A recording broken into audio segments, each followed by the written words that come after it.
Bonjour à toutes et à tous et bienvenue dans une nouvelle émission ML2 par en live. Je suis ravi de vous retrouver pour ce nouveau débrief de la J27 de Ligue 2, dernière journée avant la trêve internationale de ce mois de mars, la première trêve de 2025. On a eu beaucoup d'événements sur cette journée, beaucoup de chocs, de matchs importants en haut de tableau, en bas de tableau et surtout du mouvement dans les places de promotion en Ligue 2 avec le FC Metz qui est revenu au premier plan. On va voir ça tout de suite au cours de cette émission avec mes collègues Étienne et Karel qui sont là avec moi pour débriefer cette 27e journée. Salut messieurs. Salut. Salut Julien, salut Étienne. Voilà, donc une 27e journée riche en rebondissements, beaucoup de buts marqués au dernier moment dans certains matchs. Voilà, on sent un petit peu que les enjeux de la fin de saison approchent, le sprint final approche et que les équipes plus ou moins bien placées vont tenter d'atteindre leurs objectifs ou en tout cas de limiter la casse sur cette fin de saison. C'est bien, hein, c'est bien pour le spectacle. Déjà, la journée précédente, on avait vu beaucoup de buts. Là, c'est à nouveau beaucoup de spectacles. Je ne sais pas ce que vous en pensez, mais on entre un peu dans la meilleure partie de la saison en Ligue 2. Je ne sais pas si vous êtes d'accord avec moi. La première mi-temps du multiplex, c'était un peu compliqué. il y a eu 2 petits buts, mais après, par contre, pour le coup, c'est vrai qu'en seconde période, ça s'est bien emballé. Et après, sur le samedi, rien à redire. Par contre, il y avait voilà, des petites surprises, enfin une petite surprise peut-être, et puis pas mal un scénario de dingue sur le Dunkerque-Metz et pas mal de buts sur Lorient-Bastia aussi. Donc, on sent que ça commence à compter, quoi. Une surprise et un scénario de dingue. C'est un peu les deux matchs qu'on va mettre en avant dans cette émission, à savoir, à commencer par le fait que Paris a été écrasé par le Stade Lavallois à 3-0 à Le Basser ce samedi. Vraiment un score auquel on ne s'attendait pas vraiment, même si Laval est une équipe très compétente du championnat de Ligue 2. Ils ont quand même de très bons joueurs et ils sont en forme à nouveau cette saison, comme l'an dernier, mais peut-être avec une meilleure forme sur la deuxième partie de saison, et c'est peut-être ça aussi qui est enthousiasmant pour les tangos. Mais surtout un score de 3-0 contre le Paris FC qui avait battu Lorient la semaine précédente. Moi, perso, j'aurais pas misé dessus. Je sais pas vous. Voilà, c'est un petit peu la grosse surprise du week-end avec un Malik Chokounté qui a été excellent, messieurs. Est-ce que quelqu'un veut prendre la parole sur ce match? Moi, je vais commencer. Effectivement, on ne s'attendait pas du tout à ça, vu que on avait quitté le PFC sur une victoire contre Lorient, donc on s'est dit, ça y est, ils ont vraiment lancé leur sprint final. Ils ont vraiment réussi à avoir cette victoire contre un concurrent direct, chose qui n'a pas été évidente toute l'année pour le Paris FC. Et là, c'est une grosse rechute avec des failles défensives qu'on a entrevues quelquefois dans la saison du PFC, mais là qui ont été beaucoup plus remarquables que d'habitude. Je crois que ça faisait très longtemps que le PFC avait pas pris 3 buts. J'ai pas la stat en tête, mais on a vu que cet effectif avait quand même encore quelques lacunes, même s'ils sont renforcés avec l'arrivée de De Smet cet hiver. Il y a quand même, notamment à droite de la défense, on sent qu'il manque un joueur parce que Touraine est sorti sur blessure. Et là, il a fallu bricoler pour Stéphane Gilly en mettant Camara sur le côté, je crois. Donc là, c'est quand même pas idéal. Et puis, voilà, la défense centrale, Mbo, Kolo Djektak, qui a fait des bons matchs, mais qui des fois a des petits trous d'air, notamment sur le deuxième but. On en parlait juste avant de prendre l'antenne. Voilà, sur le deuxième but, Kolo se fait complètement surprendre par Selouki. Ça n'aurait pas dû arriver. Je pense que c'est une faute de concentration. Voilà, match à oublier totalement pour le PFC. Si je peux revenir avec un point stat pour toi. Ouais. Metz avait mis 3-1 au Paris FC, c'était en janvier. Avant ça, il y avait un Paris-Rodez qui avait fini 3-3 à Charletti. Mais c'est vrai que c'est pas arrivé souvent. Par contre, dernièrement, Annecy en met 2 à Paris, il gagne 3-2. Lorient en met 2 à Paris, il gagne 3-2. Et là, Laval met 3-0 à Paris. Alors, c'est que des adversaires du haut de tableau, c'est que des adversaires qui sont susceptibles de se qualifier au moins pour les playoffs. Mais quand même, ça fait 7 buts concédés en 3 matchs pour les hommes de Stéphane Gilly. Donc, il y a peut-être effectivement quelque chose à régler de ce point de vue-là. En tout cas, la 3e place. Et d'ailleurs, juste pour ajouter un truc, contre Lorient, ils ont pris 2 buts et Oubed Kombadio fait quand même quelques parades magistrales. Donc, il y a effectivement une petite fébrilité de ce côté, je trouve. Exactement. Donc, et d'ailleurs, est-ce que Annecy met pas un but à 10 en plus quand ils sont à 10, ou alors est-ce que peut-être que mon esprit me joue des tours. Attends, je vais regarder ça tout de suite. Ils mettent un but à 10, ouais. Oui. C'est ça. C'est Gagnou qui égalise à 2 partout. C'est ça, ouais. Exactement. Donc, il y a clairement un truc à creuser de ce côté-là, le côté Paris FC. C'est spectaculaire, hein, ça met des buts, mais en même temps, ça peut chuter contre des bonnes équipes comme ça. Et du coup, Paris qui redescend à la 3e place de Ligue 2. Laval qui fait un super coup au classement. J'aimerais qu'on parle du Stade Lavallois quand même, qui est un peu le premier favori parmi les équipes qui ne sont pas encore dans le top 5, le favori au play-off en tant que 6e, avec 3 points d'avance sur Annecy qui a un petit peu décroché, 2 points de retard seulement sur Guingamp qui a quand même 2 équipes du top 5 à affronter, j'ai oublié lesquelles, mais sur le sprint final, sur les 7 derniers matchs. Laval, on a aussi 3 à jouer, donc ça va jouer un petit peu à qui joue le mieux contre les équipes du top 5, et pour l'instant Laval est largement en tête avec 2 victoires notamment contre Lorient, cette victoire contre le Paris FC, de bons succès, alors que Guingamp est vraiment un peu plus à la peine contre les meilleures équipes de Ligue 2. Est-ce que vous voyez Laval se glisser là sur cette dernière place des playoffs, ou même plus haut sur la fin de saison? Peut-être je donne la parole à Karel, toi qui n'as pas trop parlé encore. Franchement, Laval est très étonnant. Très étonnant, surtout par rapport au début de saison où ils étaient pas mal en difficulté. Je crois qu'ils avaient commencé par 4 défaites, il me semble, Laval. Et au final, ils ont bien remis les pendules à l'heure. Ils ont de nouveau trouvé un bon équilibre sur le plan collectif, avec des individualités qui performent. On parlait un peu de Selouki, qui fait quand même une très très grosse saison.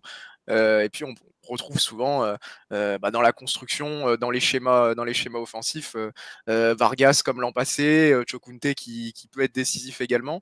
Et sur ce match-là, en plus, je trouve qu'avec le Paris FC, il y a pas vraiment photo. C'est pas une victoire où Laval marque un but, met le bus derrière et joue uniquement en transition. Il y a eu quand même pas mal d'opportunités pour les Lavallois. Et puis comme tu le disais, c'est pas la première fois que Laval fait tomber une équipe du top 5 cette saison. Il y a eu 2 fois Lorient, qui est sûrement peut-être l'équipe la plus compliquée à faire tomber, et ils les ont fait tomber au moustoir en plus. Il y a eu Dunkerque aussi au mois d'octobre. Donc Laval a montré, comparé à Guingamp, et je crois que c'était toi, Julien, qui a fait cet article ce matin, qu'ils étaient capables de prendre des points contre des équipes du top 5, et c'est peut-être ça qui va faire la différence sur cette fin de saison avec les Guingampais. Même si Guingamp, on a vu qu'ils étaient capables d'aller chercher des victoires un peu plus étriquées, un peu plus compliquées, du côté du Stade de l'Aube, en plus, où c'est pas facile d'aller gagner sur cette deuxième partie de saison. Je sais pas si Guingamp aura les ressources. Je trouve leur dynamique un peu moins bonne aussi par rapport à Laval, qui m'a l'air d'être plus en position de finir fort, mais Guingamp, je l'ai vu faire des très très gros matchs aussi collectivement. Et puis il y a toujours Annecy, mine de rien, qui reste dans l'équation, même s'ils sont à 5 points, ils ont l'air de lever un peu le pied, mais on sait jamais. Non, cette course à la 5e place, elle va être vraiment passionnante. C'est pas fait pour Dunkerque dans le top 5. Je considère quand même que Dunkerque, il y a un gap avec les équipes qui vont se battre pour la 5e place, mais il y a vraiment un vrai suspense en tout cas, et Laval a montré avec cette performance-là, encore une fois, qu'ils avaient les armes pour être un candidat vraiment crédible, parce qu'à un moment ils étaient plus vers la 7e, 8e place. Là ils se sont rapprochés de cette 5e place, et voilà, avec une très très grosse performance encore contre le Paris FC. Ouais, et je reviens juste sur le fait qu'effectivement, ils n'avaient pas gagné en 4 matchs, mais ils avaient quand même fait 2 matchs nuls, dont un match nul à Metz, ou contre, je ne sais plus si c'était à Metz. Les 4 premiers matchs, du coup. Ouais, c'est ça, mais en tout cas, oui, Laval avait... Ils n'avaient pas gagné, ouais. Si, ils avaient fait match nul à Metz, c'est ça. Bon, c'était compliqué, mais ils avaient pris un point, effectivement, chez les Grenats. Mais voilà, c'est encore pour témoigner que Laval est difficile à bouger. Même les équipes du top 5 ont un peu de mal avec avec les Lavallois. Voilà un petit peu pour ce match, ce choc de haut de tableau qui n'était pas le plus gros choc du week-end, puisque en même temps que Laval PFC, il y avait Dunkerque-Metz, 4e contre 2e désormais. Avant ça, c'était 4e contre 3e. Et le FC Metz qui s'est imposé dans un scénario complètement fou. À chaque fois, le FC Metz marquait et Dunkerque égalisait jusqu'à cette égalisation de Yacine Bamou à la 94e. J'avais l'impression que c'était un peu plus tôt que ça, mais 94e minute de jeu. On pensait que les Dunkerquois allaient arracher un point qui aurait franchement pas été immérité non plus. Et finalement, voilà, c'est là que toute l'expérience et le talent de la classe du FC Metz a parlé. Et finalement, c'est même un joueur, un des jeunes joueurs qui n'a pas eu beaucoup sa chance cette saison, même si il est quand même sur la voie de la progression. Morgan Bokele qui a marqué à la 91e minute pour célébrer devant le. Comment ? À 101e. 100, oui, c'est pas 91e, oui, c'est 90 plus 11, c'est 101e exactement. On n'a pas l'habitude de voir des c'est ça, c'est comme ça. Et il y avait plus 12 minutes, hein, c'est ça, donc c'est vraiment. Oui. C'est vraiment un scénario assez incroyable. Je crois que c'était à cause aussi de la blessure de l'arbitre central. Oui, monsieur Aurélien Petit qui s'est claqué en voulant suivre une accélération de Maxence Rivera, forcément. Ouais. Mauvaise idée. Mauvaise idée. Et il a voulu suivre le rythme du match. Il n'a pas réussi, le pauvre. Mais voilà, donc superbe pub pour la Ligue 2, clairement. Superbe résultat du FC Metz qui grimpe à la 2e place, comme on le disait.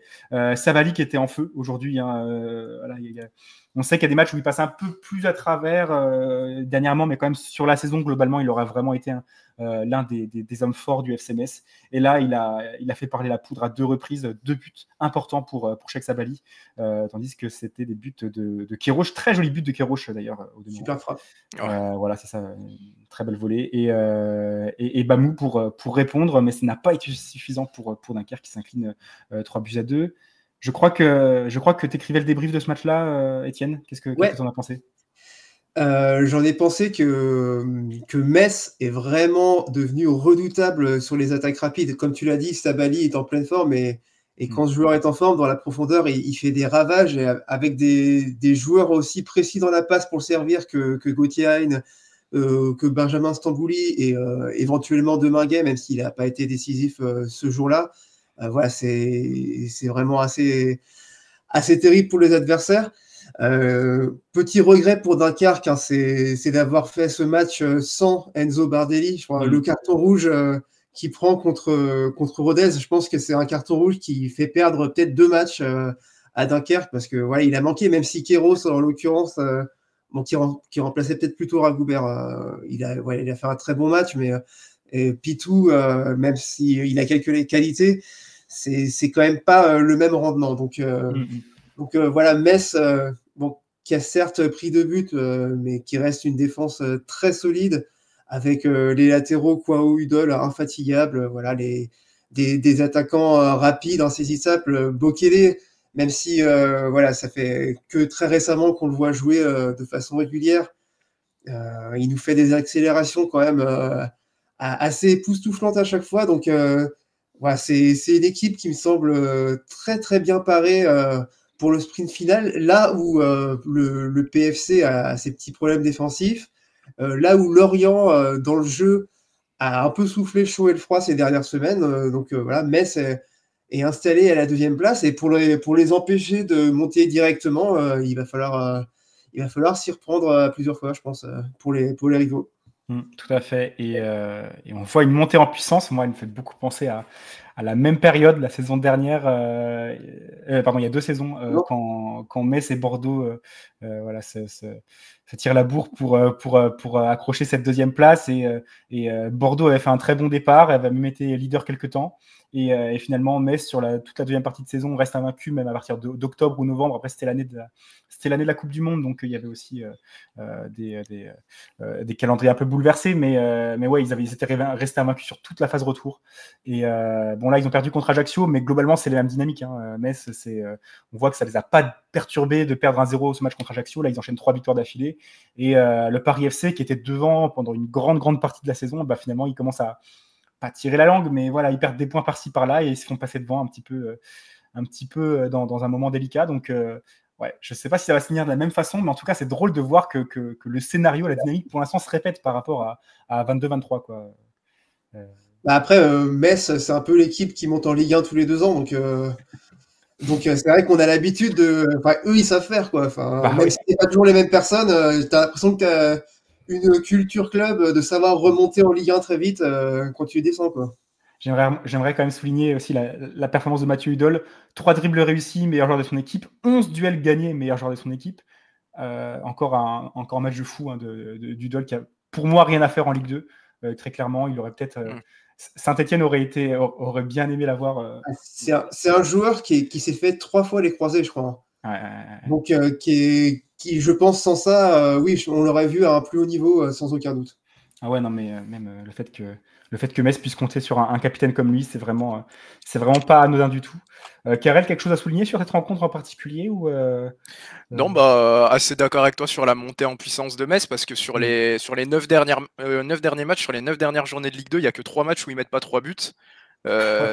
Ça fait quand même, ça fait beaucoup. Ça montre que déjà aussi, peut-être que les principes de Stéphane Le Mignan commencent à être assimilés, parce qu'on sait que c'est un entraîneur très tourné vers le jeu, vers l'offensive, et ça fait même pas une saison qu'il est là. Donc je trouve ça quand même assez encourageant, et puis ça leur fait du bien aussi sur un match comme ça de jouer contre une équipe qui laisse des espaces, et on voit un FC Metz peut-être dans un autre registre aussi qui a la possibilité d'évoluer en attaque rapide, là où contre des équipes du bas de tableau avec d'autres plans de jeu, c'est peut-être un peu plus compliqué, où il faut peut-être un peu plus de temps dans la préparation pour bouger le bloc. Là, on voit que sur le premier but, je crois que c'est une longue passe d'Emboula pour Diallo qui dévie vers 1, et je crois que l'action a lieu en 3-4 passes. Alors que le bloc de Dunkerque est en place à la base, mais ça va très très vite et c'est une attaque rapide. Sur le deuxième but, c'est en une passe, la passe de Stamboulier, on en parlait avec Étienne samedi après-midi, elle est incroyable pour Sabali, et le travail de Sabali pour passer devant Sangante et finir avec calme entre les jambes d'Ortola, Sabali dans un registre de buteur avec un sang-froid qui est complètement fou, et puis ils ont les ressources pour aller chercher la victoire, alors que Dunkerque égalise à la 94e, donc c'est symptomatique aussi d'une équipe qui va très très bien dans la tête, qui va peut-être finir plus fort que ses concurrents directs. Ça serait quand même cruel pour le Paris FC qui fait une très très bonne saison dans l'ensemble, mais la bataille est tellement dure pour ces 2 premières places. On en parlait sur des vidéos précédentes, que des petites erreurs, des petits revers au moment où il faut pas perdre, comme ce week-end où tu joues en même temps que le FC Metz qui va chercher une victoire quand même significative dans la course à la montée, ça peut te coûter très très cher.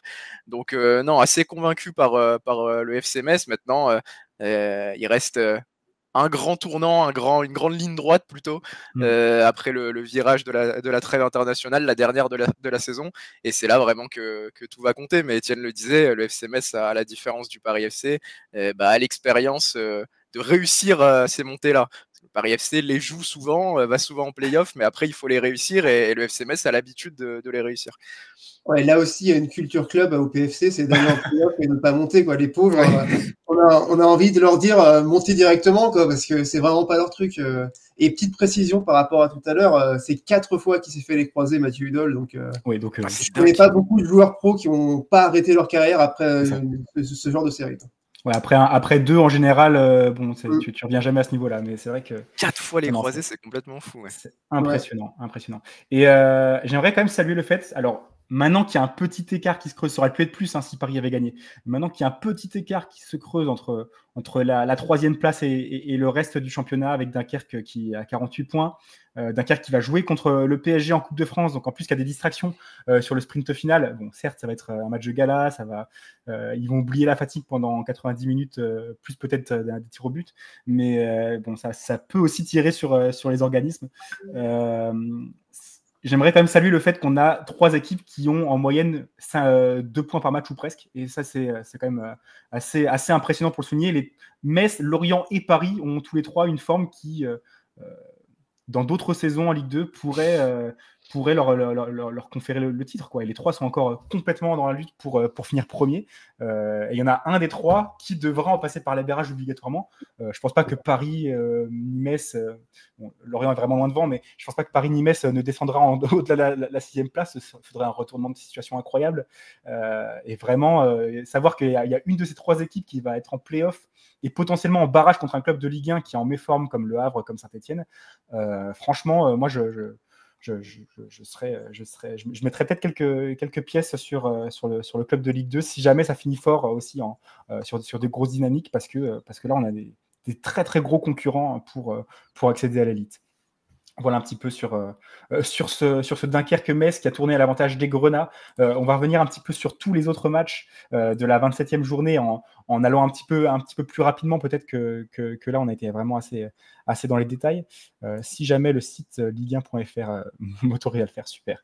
Voilà, donc les matchs du multiplex, on avait vu Ajaccio l'emporter contre le Red Star. Ajaccio qui semble enfin s'extirper du bas de tableau et pouvoir un petit peu souffler un bon coup, en tout cas sur le plan sportif, sur la fin de saison. Amiens qui gagne contre Caen, j'aurais pas été surpris de voir Caen accrocher un point là-bas, mais voilà, grosse victoire d'Amiens, très importante aussi dans cette lutte en bas de tableau.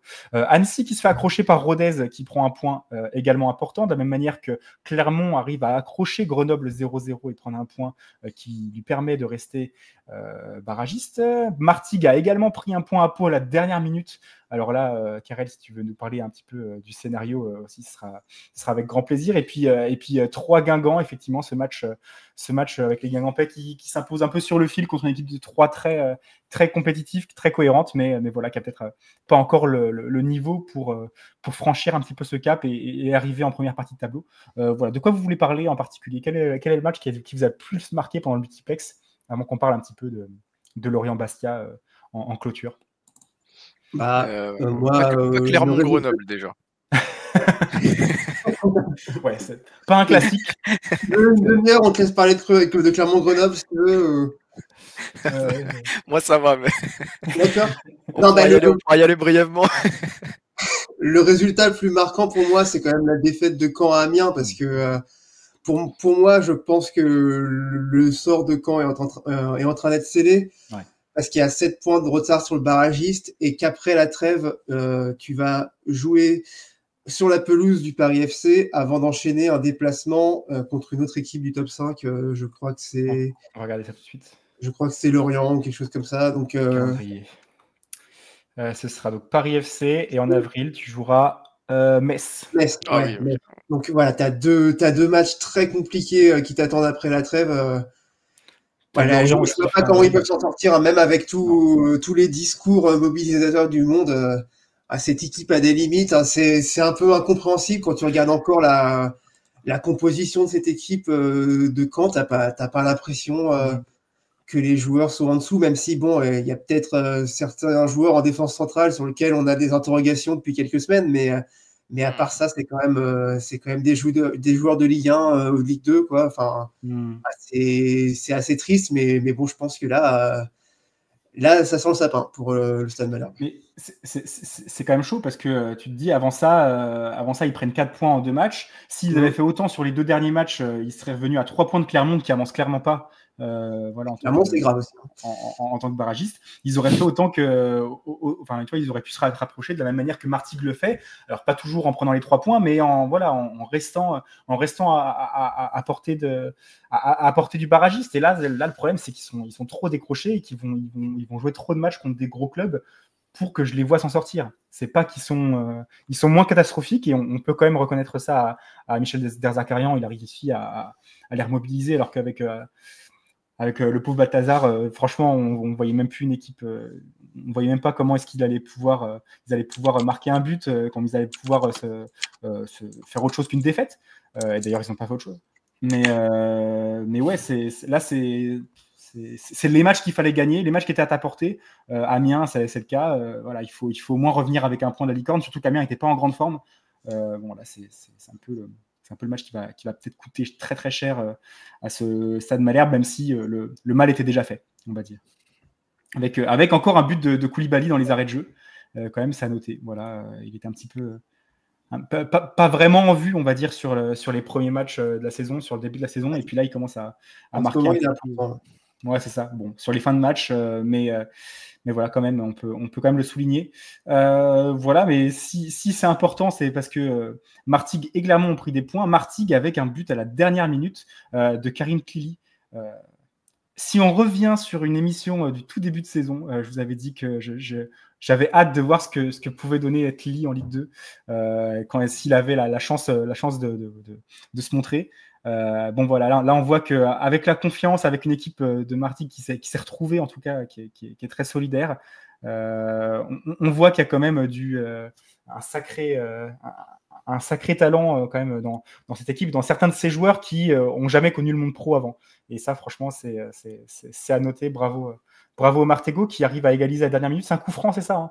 C'est un beau coup franc, ouais. C'est un beau coup très franc et joli. le premier but est un ciseau de Karim Tli, donc le Voilà. doublé est très très beau. Ouais. Magnifique.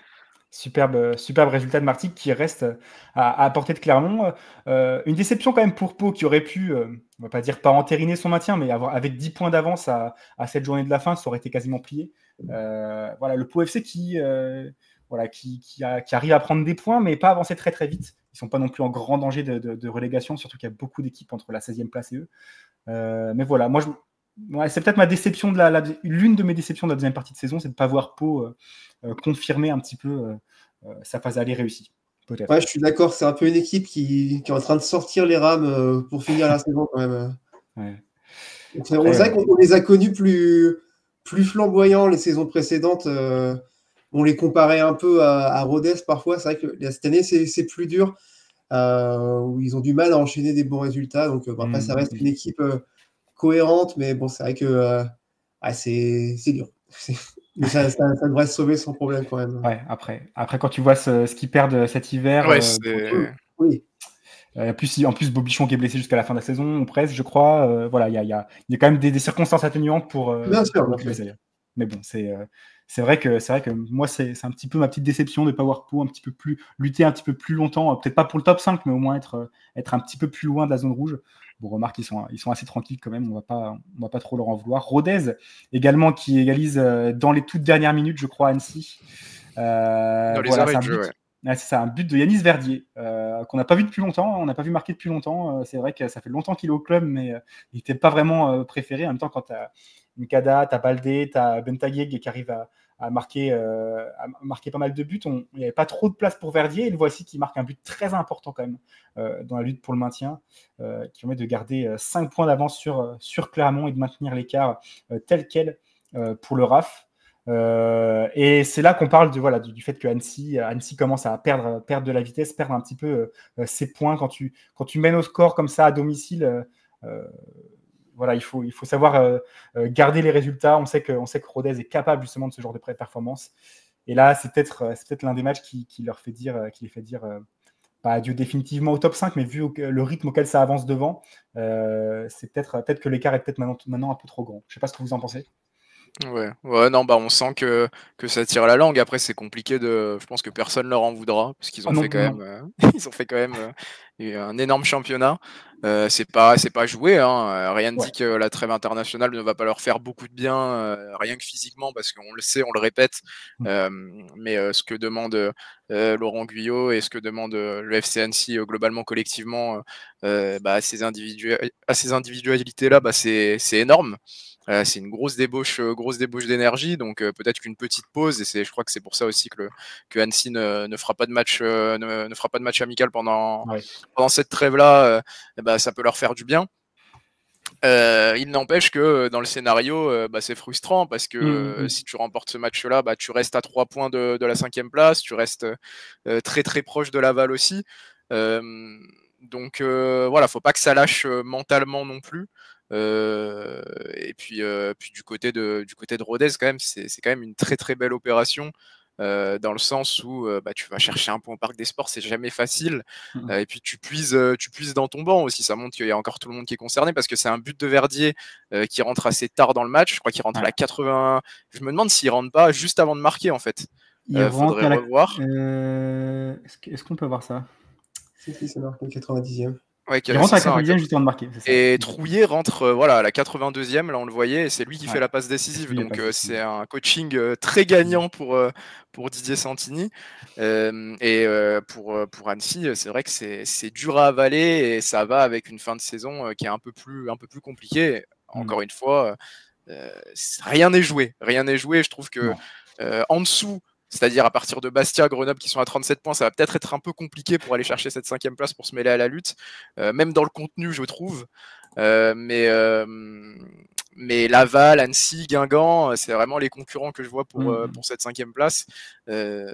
Et il y a de quoi faire. Je disais, c'est un peu plus difficile dans le contenu. C'est vrai que Bastia, c'est dommage parce que je pense qu'ils auraient pu y être aussi dans cette lutte-là s'ils n'avaient pas fait trop de matchs nuls en fait, parce qu'il y a une série de matchs nuls complètement dingue.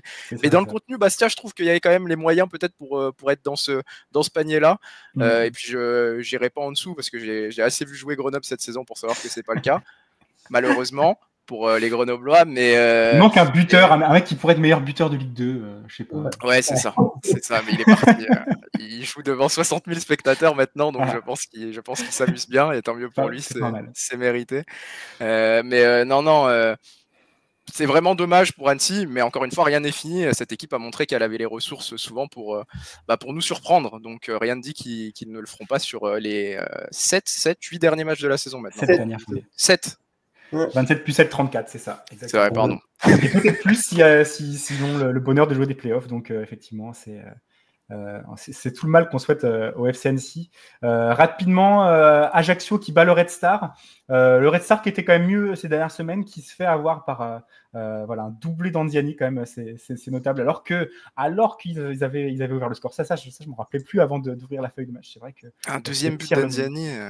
Ouais, c'est ça. Très particulier en plus, c'est un corner direct en fait, le deuxième but d'Anziani. Je pensais que c'était un contre son camp, mais ils l'ont accordé à Anziani. Étonnant, donc, c'est ça. Mais Anziani est vraiment sur les coups francs, les corners, tous les coups de pied arrêtés, on peut compter sur lui. Et là, voilà, encore une très très grosse prestation.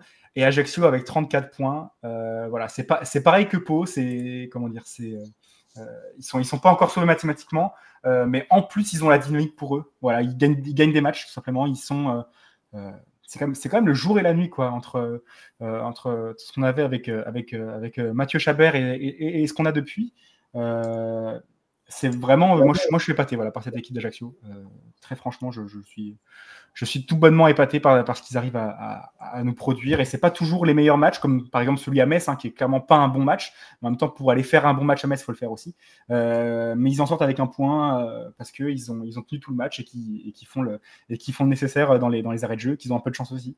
Mais voilà, il faut un peu de tout ça pour faire une bonne saison. Et par rapport à la place où était Ajaccio il y a quelques mois de cela, être 11e à la J27, c'est une incroyable performance, franchement.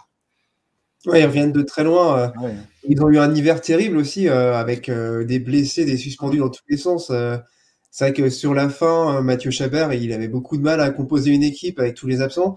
Mais il faut quand même dire que Thierry Debesque, quand il est arrivé, c'était pareil. Il a quand même réussi à relever cet effectif malgré tous ces manques. Et il y a quelques joueurs qui étaient très en difficulté, je trouve, au début de la saison et qui commencent à mieux s'en sortir. Je pense notamment à Everson Junior, que je trouvais un peu limite au début de la saison, souvent à l'arrache dans les duels.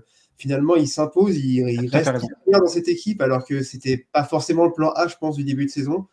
Et il fait plutôt un bon exercice. Finalement, il a été décisif, pas cette semaine, mais celle d'avant. Donc voilà, ça progresse. Et oui, à Ajaccio, on a eu très peur pour eux, je pense, cet hiver. Et finalement, voilà, ils devraient se caler dans ce milieu de tableau sans trop de problème. C'est effectivement, c'est plus rassurant pour un investisseur potentiel. On sait qu'il y en a qui sont intéressés par le rachat de la CA. C'est plus intéressant quand même de racheter un club quand il est en Ligue 2, quand il est sur une meilleure dynamique que quand effectivement il tombe à l'étage inférieur. Donc voilà, peut-être que ça va aussi les aider sur d'autres plans. Clermont Grenoble, on en a parlé très rapidement. 3 Guingamp. 3 Guingamp, on va parler de ce match-là quand même. Les Stacks qui perd contre l'en avant. Brighton Labo qui marque, voilà, c'est pareil. Il fait une meilleure deuxième partie de l'exercice. Brighton Labo, il s'est bien réveillé, que ce soit en Coupe de France où il a été utile. Quand Jacques Sivoué était absent, il a quand même pas été le plus dégueu, alors qu'il a fait une première partie de saison un petit peu décevante. Et voilà, globalement, Guingamp qui s'accroche, même quand ça va moins bien, même quand il y a des difficultés, qu'ils arrivent à s'en sortir. Je vois que Soïb Nahir a eu la meilleure note, en tout cas de la LFP, pour ce match-ci, oui, puisqu'il n'y a personne sur le banc qui a une meilleure note. Pareil, une grosse montée en puissance de Nahir. Je ne le voyais pas réussir une si belle première saison en Ligue 2 comme ça. Et finalement, c'est un peu ça l'histoire d'en avant, que ce soit pour Siwe, pour Nahir, pour Rega aussi, latéral gauche, qu'on n'attendait pas à ce niveau-là. Franchement, chapeau au Guingampais qui arrive à maintenir le rythme. Et c'est pas facile de gagner à 3. Hein. Il y a beaucoup de clubs, il y a plusieurs clubs de Ligue 1 qui sont un peu cassés les dents chez les Stacks, notamment le Stade Rennais, pour ne citer que lui. Mais ouais, on voit que la résilience des Guingampais qui ont subi 17 tirs, mais seulement 3 cadrés. Je pense que les tirs contrés ne sont pas considérés comme des tirs cadrés. Mais ça montre bien effectivement toute la qualité de la défense sur ce match-ci. Est-ce que vous voyez quelque chose à rajouter sur cette rencontre Bon, on n'en a pas vu grand-chose sur le multiplex, de ce que je me souviens, hormis le but de Labo. Et tu parlais de résilience, et le but de Brighton Labo est vraiment à l'image de cette résilience-là, parce qu'il est sur une première tête à bout portant qui est repoussée par le maître, et c'est encore lui qui est sur le rebond derrière, qui s'arrache pour aller mettre ce but du 1-0 là. Donc ça montre que Guingamp, effectivement, est encore bien dans cette course au top 5, ne serait-ce que mentalement. Et puis c'est intéressant aussi en termes de stats de voir que ils sont capables de gagner dans un autre registre, parce que on les a vus surdominer des matchs, les remporter et parfois ne pas réussir à les remporter. Là tout récemment, je pense à un match que j'ai vu au stade contre Grenoble où ils surdominent la rencontre, ils ont je ne sais combien d'occasions, et ils tombent sur un Diop des très grands soirs et ils n'arrivent pas à l'emporter. Là c'est intéressant de voir aussi qu'ils sont capables de subir, de faire front, de garder un clean sheet et de se contenter d'un but. C'est très intéressant, je trouve, de voir ça, parce que sur une fin de saison, quel que soit ton calendrier, des matchs un peu plus difficiles, quand ça commence à tirer un peu sur les organismes, tu vas en avoir, et c'est très intéressant de voir que défensivement, ils sont capables aussi d'être très solides et de se contenter d'un seul but, et parce que toujours avoir besoin de 2, 3, 4 buts pour gagner un match, forcément, en fin de saison, c'est compliqué. Et puis tu parlais de Nahir au niveau de sa note, ça fait 2 semaines d'affilée qu'il est très très bien noté par l'algorithme de la LFP. Je crois que c'est quoi, c'est qu'il compte beaucoup de tirs, c'est ça, il fait quoi, je sais pas exactement comment fonctionne l'algorithme. Après il a forcément ses limites, hein. Mais la semaine dernière c'était 8-15, je crois. Ah oui, d'accord. Et il a été prolongé en plus.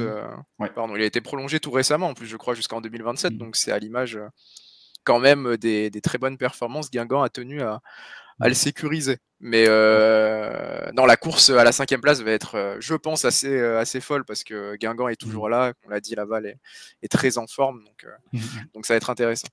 Voilà. Et puis on pourra parler un petit peu plus de ce classement et faire peut-être quelques prédictions juste après avoir parlé du match Lorient-Bastia 4-0 pour les Merlus.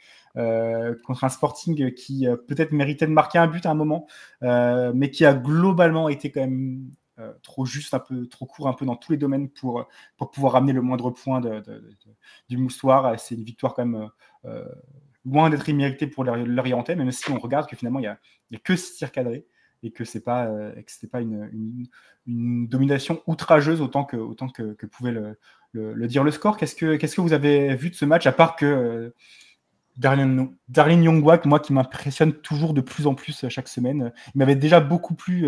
C'est la première fois que je le voyais au stade le week-end dernier, quand j'étais allé à Charletti contre le Paris FC.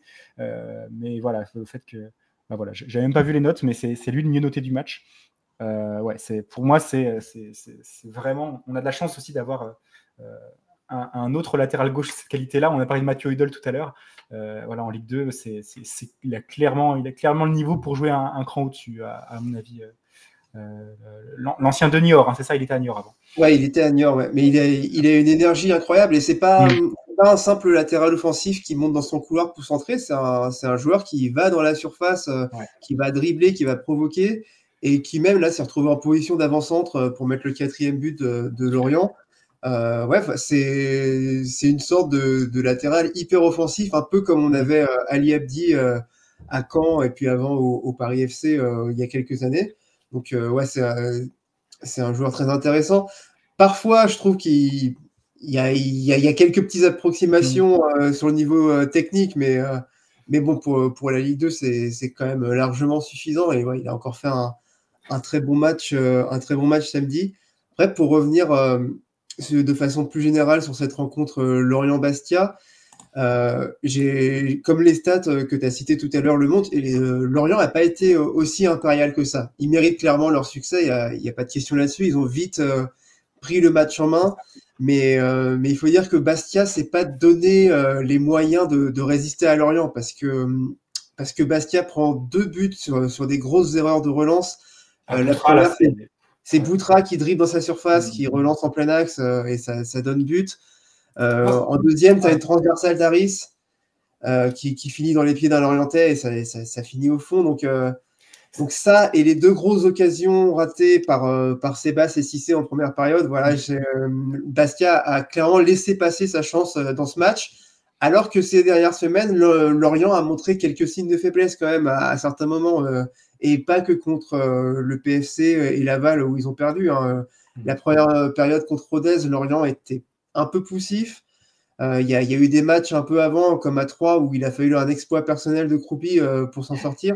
Donc voilà, le mois février-mars de Lorient, il n'est pas si brillant que ça dans le jeu, même si voilà, comptablement, ils s'en sortent très bien. Mais bon, voilà, clairement, Bastia n'a pas fait ce qu'il fallait pour les faire tomber. Ouais, donc clairement, la grosse erreur de Boutra, de dribbler dans sa surface. Je crois que c'est Pagis, si je dis pas de bêtises, c'est Pagis qui lui subtilise le ballon et du coup Boutra, en voulant continuer de dribbler ou alors en voulant être à la lutte avec Pagis qui met le pied au mauvais endroit et donc du coup qui fait faute dans sa surface. Voilà, c'est ce genre d'erreur effectivement qui te coûte des matchs et qui te fait un peu sombrer comme ça. Parce que peut-être que si Bastia avait pu aussi rester à 0-0 ou même à 1-0 plus longtemps, à réussir à faire douter les Merlus plus longtemps, rien ne dit que Lorient aurait pas reculé un petit peu et subi un petit peu plus en deuxième période. Voilà, bon, ça s'est pas passé comme ça et finalement, ce sera pas le film du match. Et c'est là aussi peut-être que Bastia est un peu encore trop juste pour accrocher ce top 5, en tout cas pour cette saison. Manque un petit peu de constance, un petit peu dans les résultats. Là, on voit que l'équipe en plus était très jeune. Bien sûr, tu as la charnière Akwesson-Guidi qui est expérimentée, même si Akwesson c'est sa première saison en Ligue 2. Tout le reste, c'est quasiment des novices à ce niveau. Bon, non, Ducrot-Janet, pardon. C'est quand même aussi un cran au-dessus, mais Menadier, c'est la première saison où il joue autant. Harris, pareil. Les quatre devant, en tout cas, où là, il était un peu plus reculé, mais voilà, c'est pareil, c'est des novices à leur manière à ce niveau-là.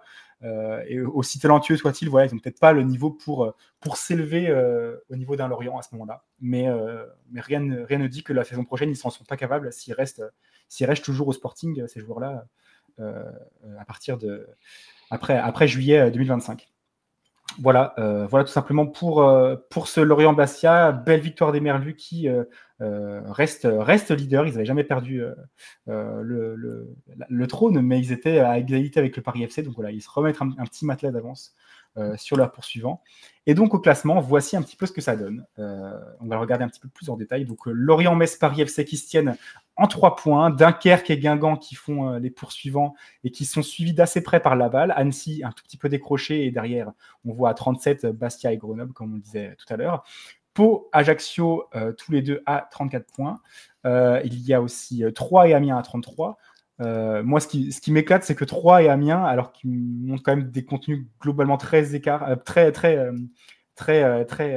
différents, se tiennent sont un nombre de points, alors que voilà, la différence de but elle est un peu plus parlante par rapport aux performances des deux équipes cette saison. Pareil pour Rodez qui est à 31 et qui est le premier non relégable alors qu'il a une différence de but positive. Voilà, et donc le Red Star avec 32 points qui a aussi fait un trou avec Clermont. Ça semble quand même se diriger vers un duel à 2 Clermont-Martigues pour qui va être barragiste et qui va être relégué directement. Et voilà. Et puis après, en haut de classement, c'est quand même assez dur de pronostiquer qui va finir dans le top, qui va finir dans le top 2, qui va finir dans le top 5 parmi ces trois-là, même si Dunkerque a pris quand même une belle option pour ne pas finir derrière Laval et Annecy.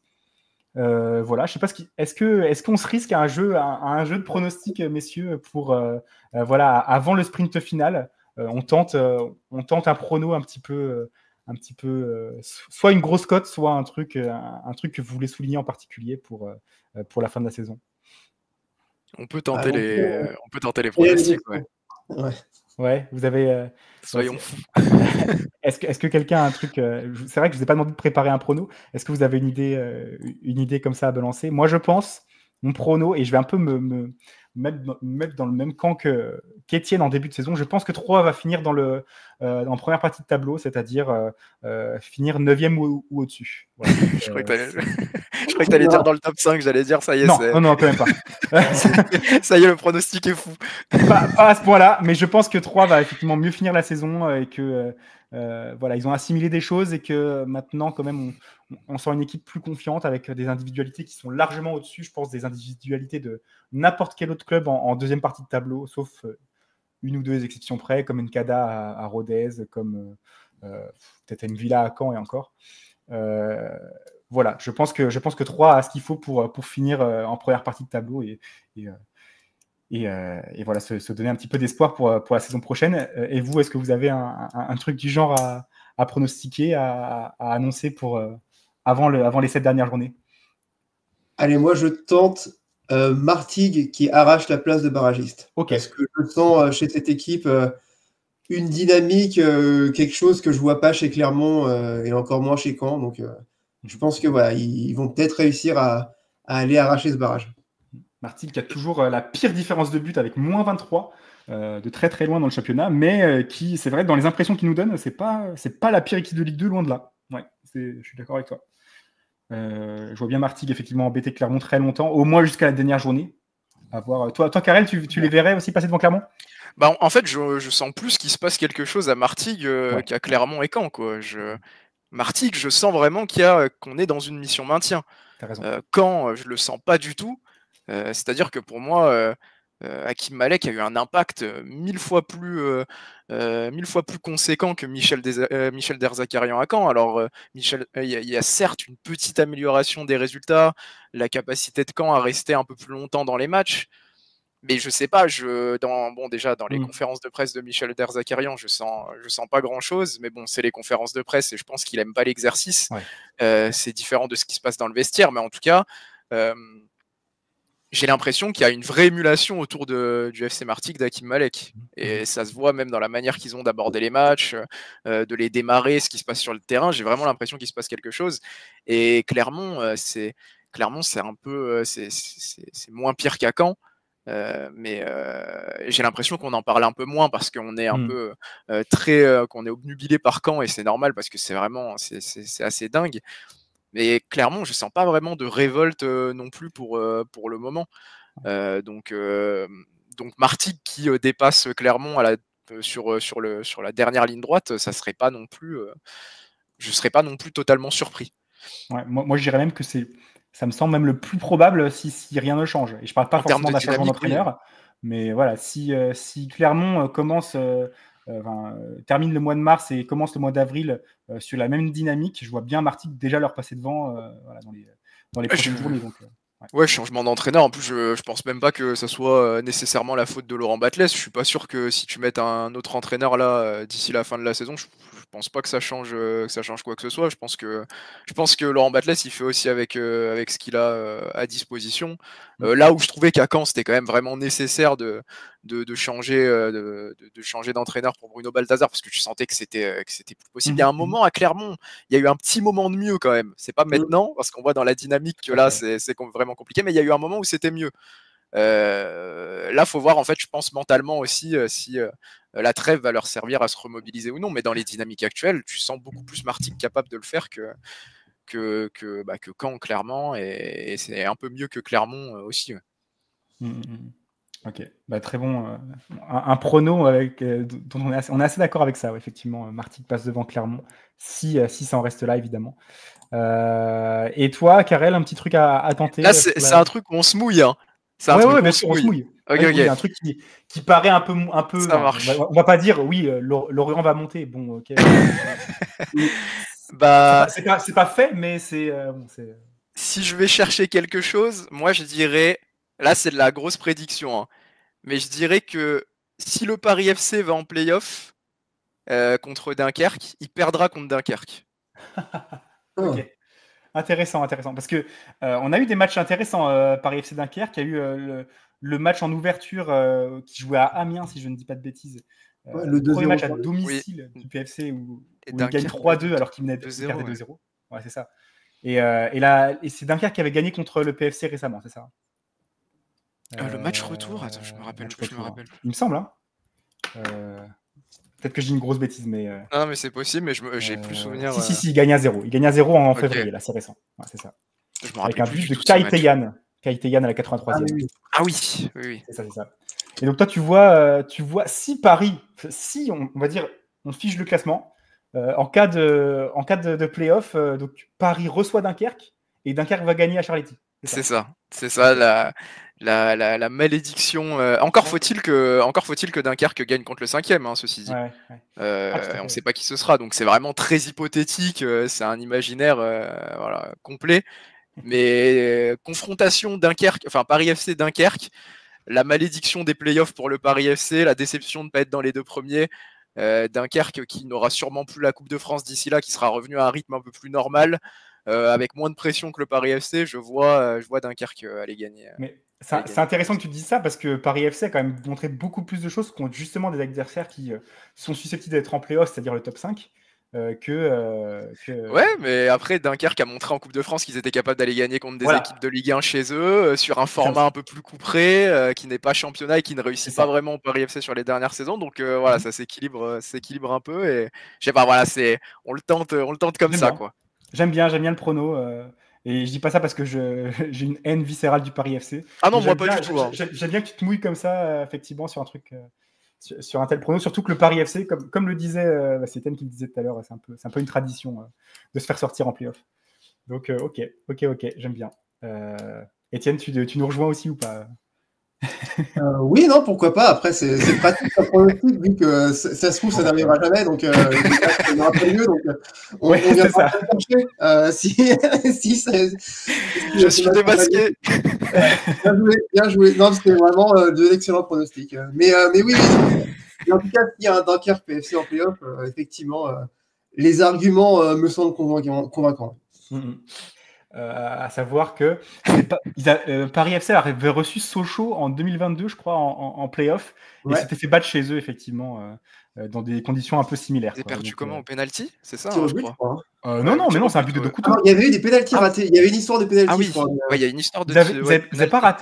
Ils n'ont pas raté 2 pénaltys en première mi-temps. Si, je crois qu'ils ont raté 2 pénaltys. Et un but de Maxime Dokuto. Et Dokuto marque en rentrant intérieur, une frappe déviée, je crois. C'est ça. Le scénario était fou. Le scénario était dingue. Ouais. Pensez aux supporters socialiens aussi, pour qui c'est assez loin tout ça. Compliqué. Ces rêves de monter là. Ça fait combien de temps qu'ils ont pu gagner Sochaux? Depuis novembre, non? Ouais, ça fait bien 3 mois, voire plus. Mais ils ont fait une série de matchs nuls interminables à un moment. Ils ont changé de coach et depuis que Frédéric Bompard maintenant. Frédéric Bompard est arrivé, il n'a pas vraiment redresser la situation. C'est même bien pire. Donc là, Sochaux, ils sont plus proches du N2 qu'autre chose, malheureusement. C'est dingue. C'est dingue. Voilà, donc un petit peu pour des nouvelles. On pense aussi à Nancy et Le Mans qui se tirent un petit peu la bourre pour monter. Le Mans qui est sur une superbe série. Avec leur coach Videra, je crois, qui est très très bon. Boulogne aussi, qui perd un petit peu de terrain, mais qui n'en est pas loin. Orléans qui est aussi un bon candidat au moins au top 3, même si là le top 3 semble un peu se détacher du reste.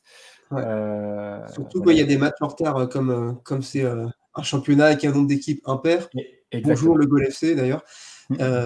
Et donc Le Mans Boulogne, ils ont un match en plus à jouer, donc ça a l'air bien parti pour eux. C'est ça. Et le Valenciennes de Vincent Houillon qui est en embuscade. Je savais que tu allais dire ça. Je savais que tu allais dire ça, c'était sûr. Je te voyais sur la ligne, j'étais sûr que tu allais dire ça. Voilà, grosse portée aux Valenciennois et bien sûr notre ancien coach de Ligue 2 également. Et d'ailleurs, si vous voulez qu'on descende toutes les divisions jusqu'au district 4, Bordeaux, il reste sur 4 défaites d'affilée au N2 et ils sont en train un peu de planter leur saison. Là. Il reste 8 matchs. Et Saint-Malo a 6 points d'avance, c'est compliqué là. Bruno Irles qui a quand même un effectif assez dingue pour le National 2. Il y a quelque chose qui s'est cassé au mois de février et j'ai bien peur qu'on ne revoie pas Bordeaux en Ligue 2 dans 2 ans. C'est dingue parce que tout allait très très bien. Et puis Gérard Lopez a pris la parole Et depuis, tout ne va plus bien du tout. Je sais pas, il y a peut-être une corrélation. Je mets ça là. Voilà. On va arrêter un petit peu avec, avec nos ex. On va revenir un petit peu sur l'actu. Merci Karel et Étienne de m'avoir accompagné pour ce débrief. Une bonne émission, voilà, pour vous mettre comme ça en podcast si jamais vous avez envie pendant la trêve internationale, si vous êtes occupé, même si vous voulez regarder un peu. On aimerait bien avoir des images, des vidéos des buts et tout ça. Bon, je suis pas sûr que la LFP nous laisse faire, mais bon, pour l'instant, on va garder ce format-là.